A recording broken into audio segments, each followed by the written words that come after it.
Bienvenue dans notre émission Manger en pleine conscience, les bienfaits pour la santé d'une alimentation plus lente.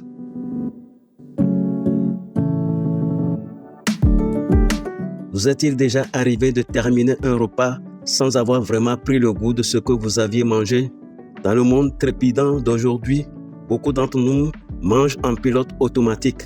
Nous avalons nos repas à toute vitesse, tout en consultant notre téléphone ou en pensant à la tâche suivante. Pourtant, les études montrent que la vitesse à laquelle nous mangeons peut avoir un impact considérable sur notre digestion, notre poids et notre bien-être général. C'est là qu'intervient l'alimentation consciente.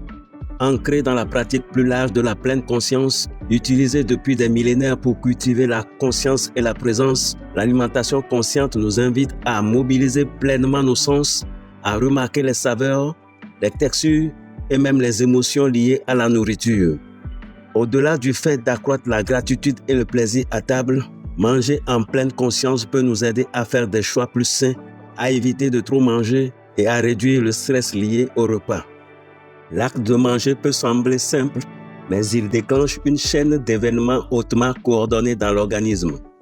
La digestion commence dès que les aliments pénètrent dans la bouche. La mastication réduit les aliments en morceaux plus petits, augmentant ainsi leur surface et facilitant l'action des enzymes. Dans le même temps, la salive se mélange aux aliments, les humidifiant afin qu'ils puissent être avalés facilement. La salive contient également des enzymes telles que l'amylase qui commencent à décomposer les glucides dès leur entrée dans la bouche, ce qui montre que la digestion ne se limite pas à l'estomac et aux intestins. Une fois que les aliments descendent dans l'ésophage et atteignent l'estomac, les sucs gastriques et les contractions musculaires poursuivent le processus. L'acide gastrique aide à décomposer les protéines, tandis que des enzymes telles que la pepsine les coupent en morceaux plus petits que l'organisme peut utiliser. De là, les aliments partiellement digérés pénètrent dans l'intestin grêle où la bile et les enzymes pancréatiques interviennent pour achever le travail. Ils décomposent les nutriments en forme pouvant être absorbés par la muqueuse intestinale et transportés dans la circulation sanguine. Enfin, le gros intestin prend le relais, absorbant l'eau et les minéraux importants, ce qui achève le processus digestif. La communication permanente entre votre intestin et votre cerveau est tout aussi importante. Des hormones comme la ghrelin vous indiquent quand vous avez faim, tandis que d'autres comme la leptine et le peptide YY vous signalent que vous êtes rassasié. Mais ces messages n'arrivent pas immédiatement. Il faut généralement entre 15 et 20 minutes à votre cerveau pour réaliser que vous avez assez mangé. Ce délai explique pourquoi les personnes qui mangent rapidement ont plus tendance à trop manger. En ralentissant, vous donnez à ce dialogue entre l'intestin et le cerveau le temps nécessaire pour fonctionner correctement, ce qui aide votre corps à réguler naturellement votre appétit et à établir une relation plus saine et plus équilibrée avec la nourriture. Comprendre la relation délicate entre l'intestin et le cerveau souligne pourquoi il est si important de ralentir pendant les repas. Lorsque nous mangeons rapidement, nous contournons ce système de communication naturelle, perturbant ainsi la capacité du corps à reconnaître quand il a assez mangé. Cela ouvre la voie à toute une série de problèmes de santé, tant physiques que psychologiques, qui s'accumulent au fil du temps. L'une des conséquences les plus immédiates d'une alimentation rapide est une mauvaise digestion. La mastication est la première étape mécanique et chimique de la décomposition des aliments. Lorsqu'elle est précipitée, de plus gros morceaux arrivent dans l'estomac et les intestins. Cela oblige le système digestif à travailler plus fort, ce qui entraîne souvent des ballonnements, des gaz excessifs et une indigestion. Une mastication incomplète réduit également l'efficacité des enzymes salivaires, ce qui signifie que les glucides, en particulier, peuvent ne pas être correctement décomposés avant d'atteindre l'intestin. Manger rapidement perturbe également la régulation de l'appétit. Comme les signaux de satiété mettent 15 à 20 minutes pour atteindre le cerveau, terminer un repas en quelques minutes seulement conduit souvent à consommer plus de calories que le corps n'en a réellement besoin. Au fil du temps, cette suralimentation chronique peut contribuer à la prise de poids, à l'obésité et à des troubles métaboliques connexes tels que le syndrome métabolique. Des études montrent systématiquement que ceux qui mangent plus lentement ont tendance à avoir un indice de masse corporelle plus faible et un tour de taille plus sain que ceux qui mangent rapidement. Manger rapidement peut également déstabiliser la glycémie. La consommation rapide de repas raffinés ou riches en glucides entraîne une forte augmentation du taux de glucose, suivie d'une chute tout aussi rapide.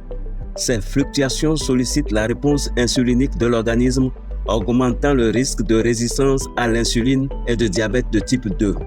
En revanche, manger plus lentement permet au glucose d'entrer plus progressivement dans la circulation sanguine, ce qui stabilise le niveau d'énergie et améliore la santé métabolique à long terme.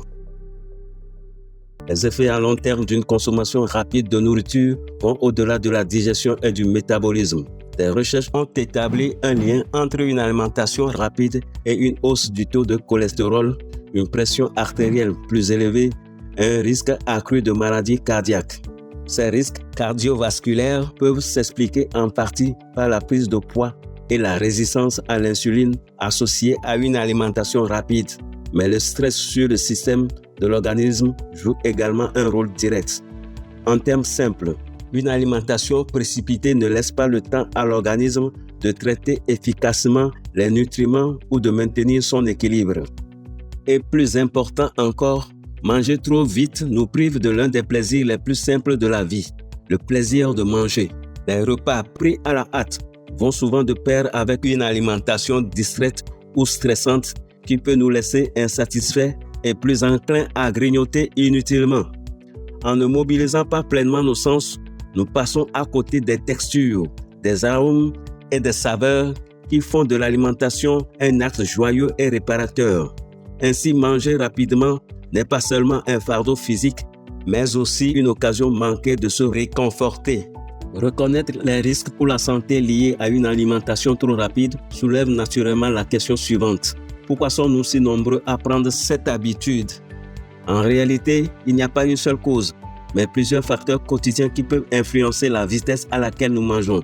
Il est essentiel de comprendre ces causes profondes, car identifier les facteurs qui motivent notre comportement est la première étape vers un changement significatif. L'une des causes les plus courantes est notre mode de vie trépidant et effréné.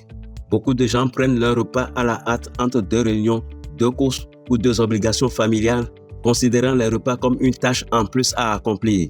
Les habitudes culturelles et familiales peuvent également jouer un rôle. Dans certains foyers, manger vite semble tout à fait normal, que ce soit parce que tout le monde a un emploi du temps chargé ou simplement parce que cela a toujours été ainsi. Les émotions peuvent aussi jouer un rôle important. Le stress, l'anxiété ou même l'ennui poussent souvent les gens à manger rapidement sans s'en rendre compte, utilisant la nourriture davantage comme un réconfort que comme un véritable aliment.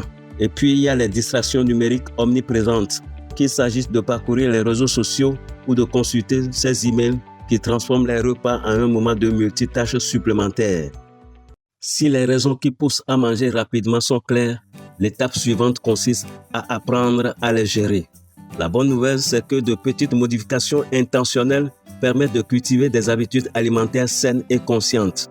En s'attaquant aux facteurs déclencheurs courants, emploi du temps chargé, schéma culturel, stress et distraction numérique, nous pouvons créer un nouveau rythme aux heures des repas qui favorise le bien-être physique et émotionnel. Et le meilleur dans tout ça, ces changements ne doivent pas être considérés comme des corvées, mais plutôt comme de petites invitations à faire une pause, à respirer et à savourer ce qu'il y a dans l'assiette. L'une des façons les plus efficaces de commencer est de pratiquer l'alimentation consciente. L'alimentation consciente nous invite à mobiliser tous nos sens, à remarquer les couleurs, les arômes, les textures et les saveurs à chaque bouchée. Ralentir de cette manière rend non seulement les repas plus agréables, mais renforce également la capacité naturelle du corps à reconnaître la satiété et à répondre plus précisément aux signaux de la faim. Un environnement calme joue également un rôle clé. Les distractions étant l'un des principaux facteurs qui poussent à manger rapidement, les éliminer est une première étape importante.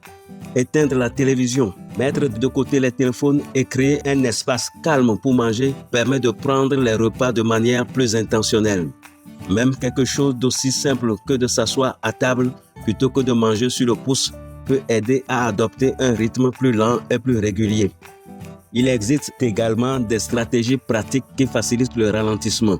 Mâcher soigneusement les aliments, poser les couverts entre chaque bouchée ou même utiliser des baguettes plutôt qu'une fourchette peuvent naturellement prolonger la durée du repas. Suivre la règle des 20 minutes qui consiste à prendre des repas qui durent au moins 20 minutes donne à la connexion cerveau-intestin suffisamment de temps pour envoyer des signaux de satiété précis. Un autre élément clé de l'alimentation consciente consiste à être attentif à vos portions et aux signaux du corps. Essayez de faire une pause à mi-chemin du repas pour vous demander « Ai-je encore faim ou suis-je déjà rassasié ?» Cette simple vérification peut vous éviter de trop manger. Certaines cultures encouragent même à s'arrêter à environ 80% de satiété, ce qui permet de trouver un équilibre sain entre s'alimenter suffisamment sans pour autant exagérer. En fin de compte, manger plus lentement favorise non seulement la digestion et la santé à long terme, mais renforce également notre lien avec la nourriture. Cela nous invite à considérer les repas comme une source de gratitude, de réconfort et de régénération plutôt que comme une source de stress.